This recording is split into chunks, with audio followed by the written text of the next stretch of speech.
അള്ളാഹുവിന് പുറമെ തനിക്ക് ഉപദ്രവം ചെയ്യാത്തതിനെയും ഉപകാരം ചെയ്യാത്തതിനെയും അവൻ വിളിച്ചു പ്രാർത്ഥിക്കുന്നു.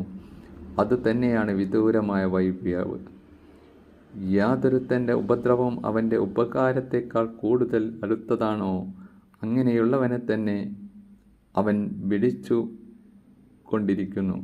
അവനെത്ര ദുഷിച്ച മൗല, അവനെത്ര ദുഷിച്ച കൂട്ടുകാരനും. നിശ്ചയമായും വിശ്വസിക്കുകയും സൽക്കർമ്മങ്ങൾ പ്രവർത്തിക്കുകയും ചെയ്തവരെ അള്ളാഹു താഴ്ഭാഗത്തുകൂടി നദികൾ ഒഴുകിക്കൊണ്ടിരിക്കുന്ന സ്വർഗത്തിൽ പ്രവേശിപ്പിക്കുന്നതാകുന്നു. നിശ്ചയമായും അള്ളാഹു അവൻ ഉദ്ദേശിക്കുന്നത് പ്രവർത്തിക്കുന്നവനാകുന്നു. പ്രിയപ്പെട്ട സഹോദരങ്ങളെ, നിങ്ങൾ പ്രാർത്ഥിക്കുകയാണെങ്കിൽ നിങ്ങളുടെ സൃഷ്ടാവായ അള്ളാഹുവിനോട് മാത്രമേ പ്രാർത്ഥിക്കാൻ പാടുള്ളൂ. കാരണം ഈ പരിശുദ്ധ ഖുർആനിൽ 6000 ചില്ലാണം ആയത്തുകൾ മുഴുവൻ പാരായണം ചെയ്തിട്ട് അതിലെവിടെയും അള്ളാഹുവിനോട് നേരിട്ടല്ലാതെ പ്രാർത്ഥിക്കുന്ന ഒരു പ്രാർത്ഥനയും കാണാൻ സാധിച്ചിട്ടില്ല. ഒരുപാട് പ്രാർത്ഥനകൾ ഔലിയാക്കളുടെയും നബിമാരുടെയും മുത്തഖീങ്ങളുടെയും പ്രാർത്ഥനകൾ ഈ പരിശുദ്ധ ഖുർആനിൽ കാണാം.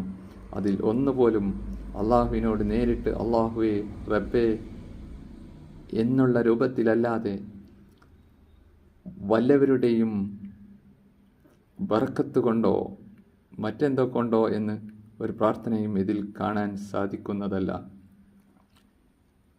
അവർ എത്ര ഉന്നതരായാലും അവരുടെ സഹായം കൊണ്ട് എന്ന് വെച്ചുകൊണ്ട് ഒരു പ്രാർത്ഥനയും കാണാൻ സാധിക്കുന്നതല്ല. അതുപോലെ അള്ളാഹുവിൻ്റെ റസൂൽ രാവിലെ എഴുന്നേൽക്കുമ്പോൾ ഉള്ള പ്രാർത്ഥന മുതൽ രാത്രി കിടക്കുന്നത് വരെയുള്ള എല്ലാ പ്രാർത്ഥനയും പഠിപ്പിച്ചിട്ടുണ്ട്. അതിലെല്ലാ പ്രാർത്ഥനയും അള്ളാഹുവിനോട് നേരിട്ട് റബ്ബി അള്ളാഹുമ്മ എന്നുള്ള രൂപത്തിൽ തുടങ്ങുന്നതല്ലാതെ ഒരു പ്രാർത്ഥനയുമില്ല.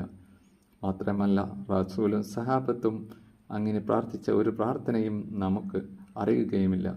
അതുകൊണ്ട് അള്ളാഹുവിൻ്റെ റസൂലിൻ്റെയും സഹാബത്തിൻ്റെയും മുത്തഖീങ്ങളുടെയും ഔലിയാക്കളുടെയും കൂടെ സ്വർഗത്തിൽ കടക്കണമെന്ന് ആഗ്രഹിക്കുന്നവർ തീർച്ചയായും അള്ളാഹുവിനെ മാത്രമേ വിളിച്ച് പ്രാർത്ഥിക്കാവൂ. അല്ലാതെ അള്ളാഹുവിന് പുറമെയുള്ളവരെ വിളിച്ച് പ്രാർത്ഥിച്ചാൽ നാളെ അള്ളാഹുവിൻ്റെ അടുത്തെത്തുമ്പോൾ നമുക്ക് ഖേദിക്കേണ്ടി വരും. വീഡിയോ കൂടുതൽ പേരിലേക്ക് എത്തുവാൻ വേണ്ടി ഷെയർ ചെയ്യുക.